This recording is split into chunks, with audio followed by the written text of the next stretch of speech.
Как си? Радвам се да се запознаем. Днешната тема е завръщането на израелтяните от Вавилонски плен, глава 6. Авторът е Ейбрахам Парк.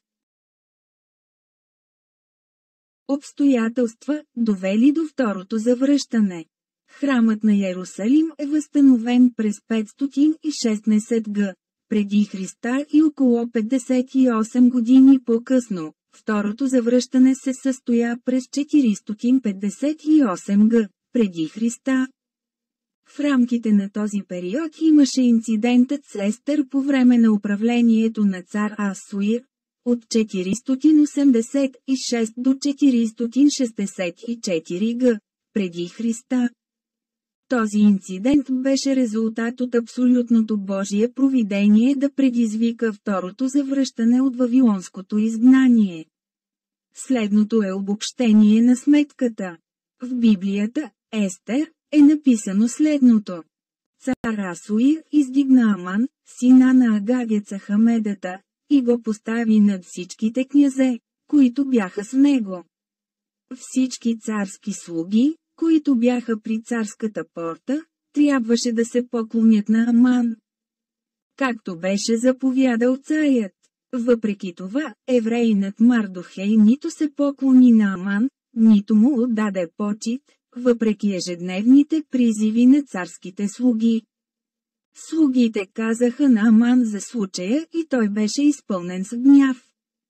Когато слугите на царя казаха на Аман, че Мордекай е евреин, той презря идеята да служи ръка на само на Мардохей. Той също се опита да унищожи народа на Мардохей, който беше в цялото царство на Асуир. След това те хвърлиха пур, това е жребий, пред Аман от ден на ден и месец след месец. Докато беше избран месец Адар, 12-тият месец. Жребият беше хвърлен през месец Нисан, първият месец, в 12-та година на цар Асуир. Беше 5-та година, откакто Естер беше избрана за кралица. Аман заговорничи да убие кралица Естир заедно с Мардохей, тъй като и двамата бяха в голямо благоволение на царя. Той хитро измами царя, като не ги нарече евреи, а определен народ. Той повдигна фалшиви обвинения срещу евреите, за да подтикне царя да ги намрази и в крайна сметка да ги унищожи. Той каза на царя: техните закони са различни от тези на всички останали хора и те не спазват законите на царя, така че не е в интерес на царя да ги остави да останат. Ако е угодно на царя, нека бъде постановено те да бъдат унищожени. Без да осъзнава, че някои хора са евреите, царят свали пръстена си с печат и го даде на Аман, позволявайки му да прави каквото си иска. След като получи одобрението на царя, Аман свика всички царски писари на 13-тия ден от първия месец и започна да пише укази. Съдържанието на едикта беше заповед да се унищожат. Да се убият и да се унищожат всички евреи, млади и стари, жени и деца, в един ден, на 13-тия ден от 12-тия месец, който е месец Адар, и да заграбят притежанията им като плячка. Аман също беше обещал на цар Асуир да вложи 10 000 таланта сребро, 340 тона, в съкровищниците на царя, за да изпълни успешно този план. Когато Мардохей научи за всичко, което беше сторено, раздра дрехите си, облече се с вретище и пепел и излезе в града, ридаейки силно и горчиво. Тогава юдеите от другите провинции скърбяха с пост, плач и ридание. Мнозина лежаха върху вретище и пепел. Когато Естер научи новината, тя изпрати евнуха Хатах при Мардохей, за да научи подробностите по въпроса и разбра, че евреите са на ръба на унищожението. По това време нейният братовчет Мардохей изпрати дума: не си представяй, че ти в царския дворец можеш да избягаш повече от всички евреи. Защото, ако мълчите в това време, облегчението и избавлението ще настъпят за евреите от друго място и вие и домът на баща ви ще загинете. И кой знае дали не сте постигнали кралски статус за такова време като това. Мардохей имаше голяма убеденост в Божието провидение да защити евреите, живеещи в царството на Персия. След като чу тези думи, Естир реши да пости 3 дни и помоли всички евреи в Суза да постят през тези дни. Нейните момичета също постеха и се молеха с нея. Естер не беше призовавана при царя през последните 30 дни и тя знаеше, че всеки, който дойде при царя във вътрешния двор, без да бъде призован, ще бъде убит.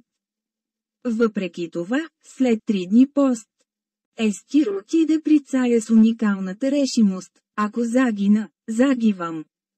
Кралят протегна към нея златния скиптър. След това той я попита: и каква е вашата молба? Даже на половината от царството ще ти се даде. Естер отложи молбата си, но вместо това покани царя и Аман на банкет. Тогава царят бързо повика Аман и дойде на банкета, който Естер беше подготвила. Докато пиеха виното си, царят каза на Естир: каква е твоята молба, защото ще ти се изпълни. И какво е вашето искане? Даже на половината от царството ще бъде направено. Тук Естир отново отлага отговора си на царя, като моли царят и Аман да дойдат на банкета, който тя ще приготви за тях на следващия ден. Аман напусна обощението радостен и доволен от сърцето си, но когато видя Мардохей в портата на царя и забеляза, че той не се изправи или не трепери пред него, Аман беше изпълнен с гняв срещу Мардохей. Въпреки това той се овладя. Прибра се вкъщи и разказа на приятелите си и на съпругата си Зереш за своето недоволство от Мардохей. При това те предложиха: направете бесилка с височина 50 лакътя, приблизително 22,8 метра, и на сутринта помолете царя да обеси Мардохей на нея. В нощта, когато Естир организира първия банкет, царят не може да заспи и започна да чете книгата на хрониките, записите за неговото царуване. След това той открива как Мордекай е съобщил за Биктан, Биктана и Тереш, двама от царските евнуси, които са били вратари, които са заговорили да убият цар Асуир.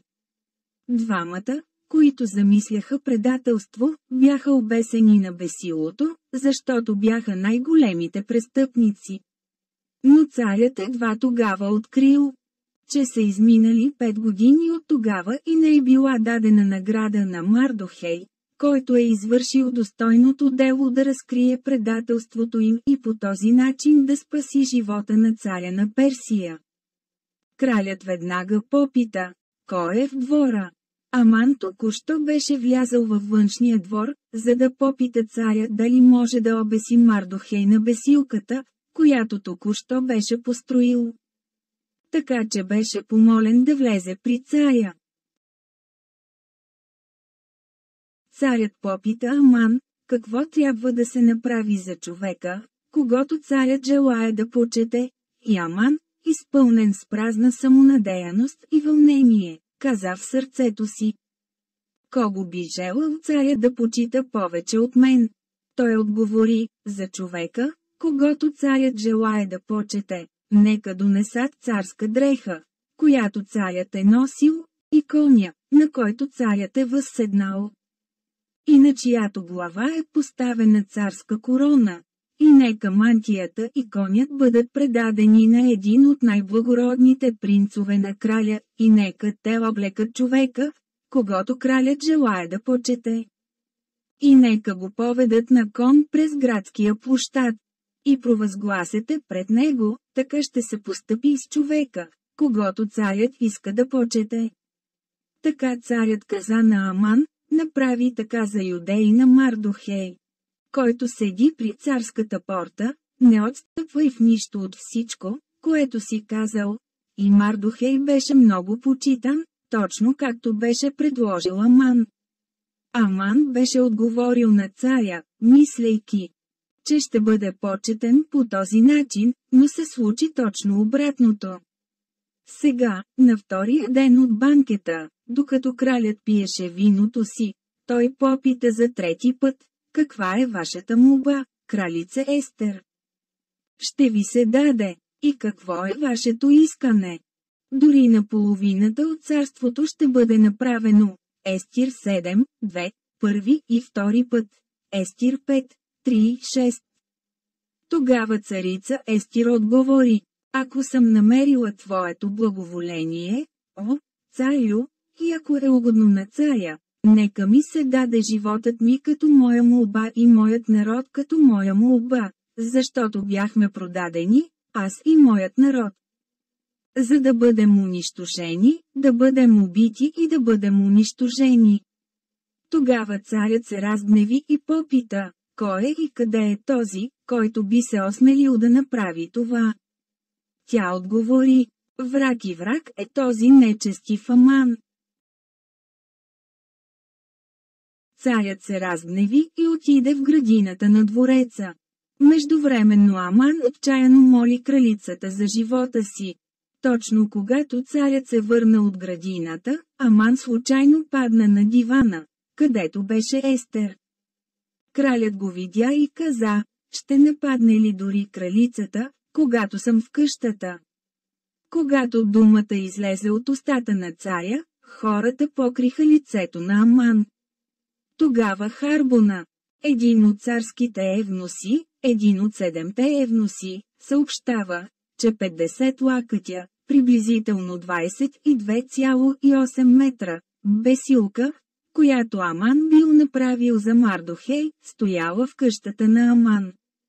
Царят казал, обесете го на нея. Следователно, те обесиха Аман на бесилото и гневът на царя утихна. На този ден цар Асуир даде къщата на Аман, врагът на евреите, на царица Естир и неговия пръстен с печат на Мардохей. Естир от своя страна назначи Мардохей къщата на Аман. Естир отправи втора молба към царя, казвайки, нека се напише, за да се отменят писмата, измислени от Аман, син на Хамедата, агагиецът, които той написа, за да унищожи евреите, които са във всичките царски провинции. На 23-я ден от третия месец, месец Сиван, цар Асуир свика всичките си писари, и едиктът беше написан според всичко, което Мардохей заповяда.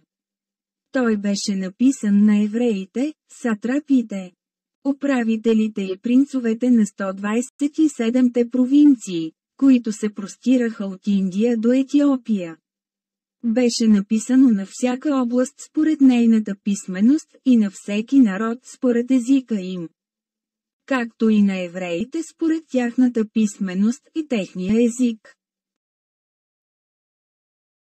Мордекай написа едикта от името на цар Асуир, запечата го с пръстена с печат на краля и изпрати писма с куриери на коне, и яздени на коне, отгледани от кралския конезавод. Този едикт дава на евреите, които са във всеки един град, правото да се събират и да защитават живота си, да унищожават, да убиват и да унищожават цялата армия на всеки народ или провинция, която може да ги нападне, включително деца и жени, и да ограбят плячката им. Това трябваше да стане на един ден, на 13-тия ден от 12-тия месец, Адар. На този ден евреите се събраха в градовете си из всички провинции на цара Асуир, за да сложат ръце на онези, които търсеха тяхното зло, и никой не можеше да устои пред тях. Защото ужасът от тях беше обзел всички народи. Дори всички князе на областите, сатрапите, управителите и онези, които вършеха работата на царя, помагаха на евреите. Защото страхът от Мардохей ги беше обзел. Наистина Мардохей беше велик в царския дом и славата му се разнесе из всички области. Мордекай ставаше все по-могъщ. Най-накрая, на 13-тия ден от 12-тия месец, евреите поразиха всичките си врагове с меч, като ги убиха и унищожиха, правеха каквото си искат с онези, които ги мразеха. 500 души бяха убити само в Суза. Освен това 10 сина на Аман бяха убити наведнъж. Имената на 10 синове бяха Паршандатха, Далфон, Аспатха, Пората, Адалия, Аридатха, Пармаша, Арисай, Аридай и Вайзата. На този ден броят 500 души на убитите в цитаделата в Суза беше докладван на краля. Тогава царят каза на царица Естир: сега каква е вашата молба? Дори ще ви бъде дадено. И каква е понататъшната ви молба? Това също ще бъде направено. Естер помолила царя да позволи на евреите в Суза да изпълнят едикта от този ден, 13-тия ден от 12-тия месец, и на следващия ден, 14-тия ден от 12-тия месец. Освен това тя поиска мъртвите тела на синовете на Хаман да бъдат обесени на бесилото. Затова кралят заповяда да стане това. На 14-тия ден от 12-тия месец в Суза е издаден едикт и 10 сина на Аман са обесени. Това обесване беше декларация за унищожаването на дома на Хаман Агагеца, врагът на евреите. И строго предупреждение срещу онези, които мразеха евреите, 1 Царе 31:10. На 14-тия ден от 12-тия месец други 300 мъже бяха убити в Суза. А останалите евреи в другите провинции също се събраха, за да защитят живота си и да се отърват от враговете си. Те убиха 75 000 от онези, които ги мразеха, но те не сложиха ръка на плячката. Наистина, 13-тият и 14-тият ден от 12-тия месец не бяха последните дни за евреите, а последните дни за враговете на евреите. Това бяха дните на пълно унищожение на силата на врага и дните на безгранична слава и радост за евреите. Евреите почивали на 14-тия ден и го направили ден на пируване и веселие. В Суза обаче, тъй като техните врагове бяха унищожени за 2 дни, от 13-тия до 14-тия ден на 12-тия месец, те си починаха на 15-тия ден и го направиха ден на пируване и веселие. Затова селските евреи, които живееха в селата, направиха 14-тия ден от 12-тия месец празник за веселие и пируване и изпращане на порции храна един на друг. Тогава Мардохей изпрати писма до всички евреи, които бяха във всички области на цар Асуир, задължавайки ги да празнуват 14-тия и 15-тия ден от 12-тия месец всяка година.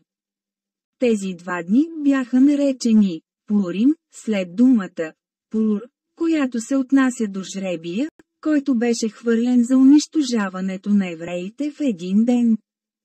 Тези дни трябваше да се помнят и празнуват от всеки евреин във всяка провинция и всеки град и паметта и честването им никога не трябваше да избледняват от техните потомци. Всички тези събития се случиха през 474 г. преди Христа, през 12-та година на цар Асуир. След това изминаха 16 години и второто завръщане от изгнанието се случи през 458 г. преди Христа. Второто завръщане дойде 79 години след първото завръщане.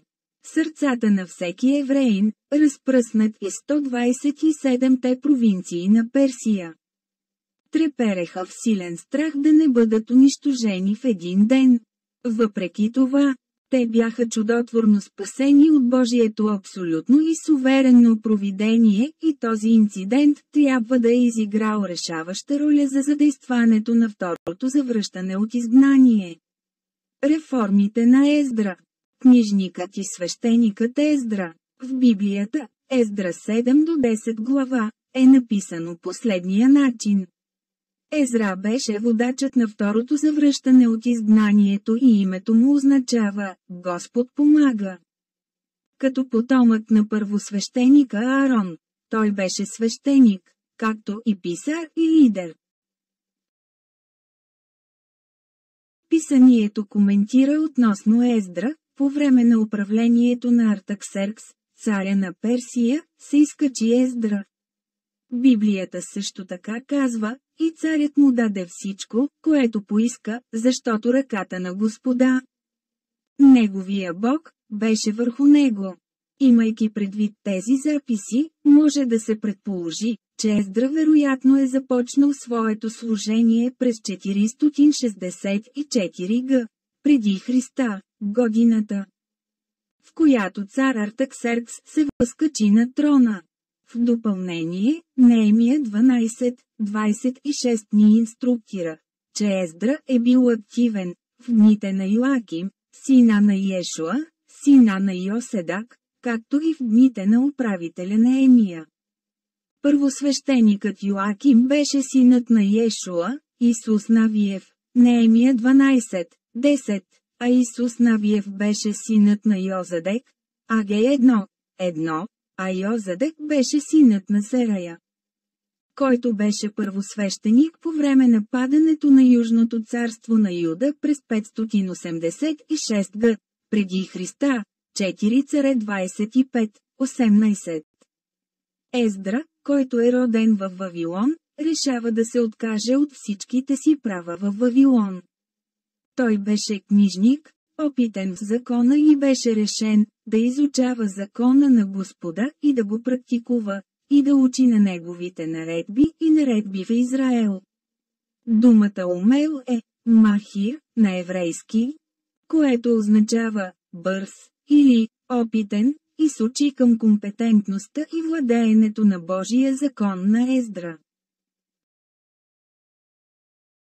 Следователно тази дума отразява несравнимата способност на Езра бързо да намира закона от всяка част на книгата, както и бързината му при прилагането им.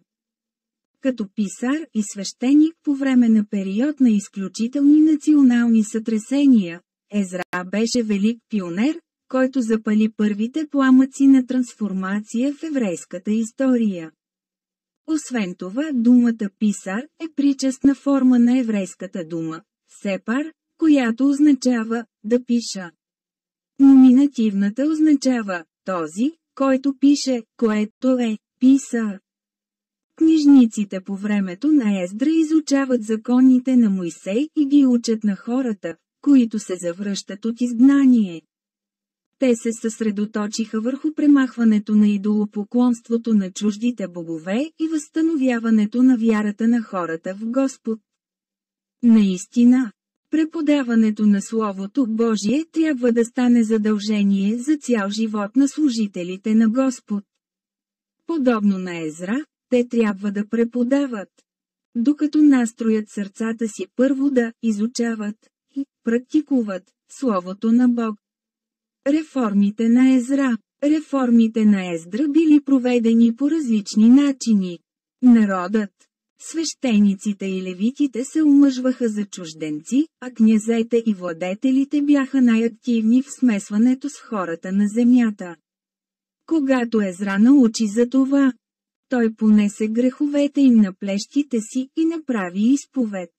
По това време много хора също плакаха горчиво и решиха да сключат завет с Бог да напуснат чуждите си съпруги и децата си с надеждата, че Божият гняв ще утихне. В продължение на 3 месеца, от първия ден на 10-я месец до първия ден на първия месец, всички мъже, които са се оженили за чужденки, бяха изследвани измежду първосвещеника, свещениците, левитите, Певците и народа, и всичките им имена бяха напълно разкрити.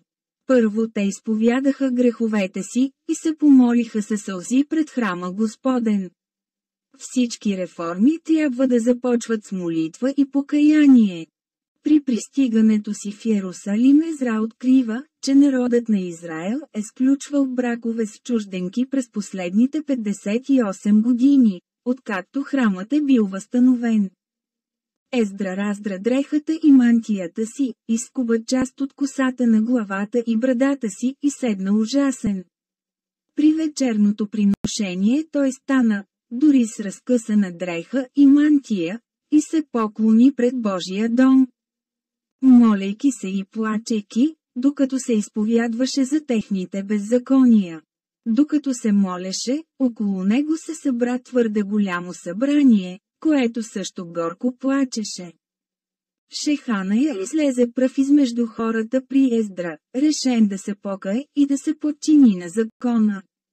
Реформа без молитва и покаяние не е истинска реформа. Една реформа може да бъде триумфална само чрез покаяние и молитва. Второ, Шехания реши да се покае и хората положиха клетва. Докато Ездра се изповядваше за беззаконията на народа, Шехания, синът на Ехиел, един от синовете на Елам, изповяда греховете си и се разкая, като каза: Ние бяхме неверни на нашия Бог и се оженихме за чужденки от народа на земя. Той заяви, че те ще изгонят всички жени и техните деца, които са взели от чужди земи. Той също насърчи Ездра, казвайки: Стани, защото този въпрос е твоя отговорност, но ние ще бъдем с теб, бъди смел и действай. При това Ездра стана и накара водещите свещеници, левитите и целия Израил да положат клетва.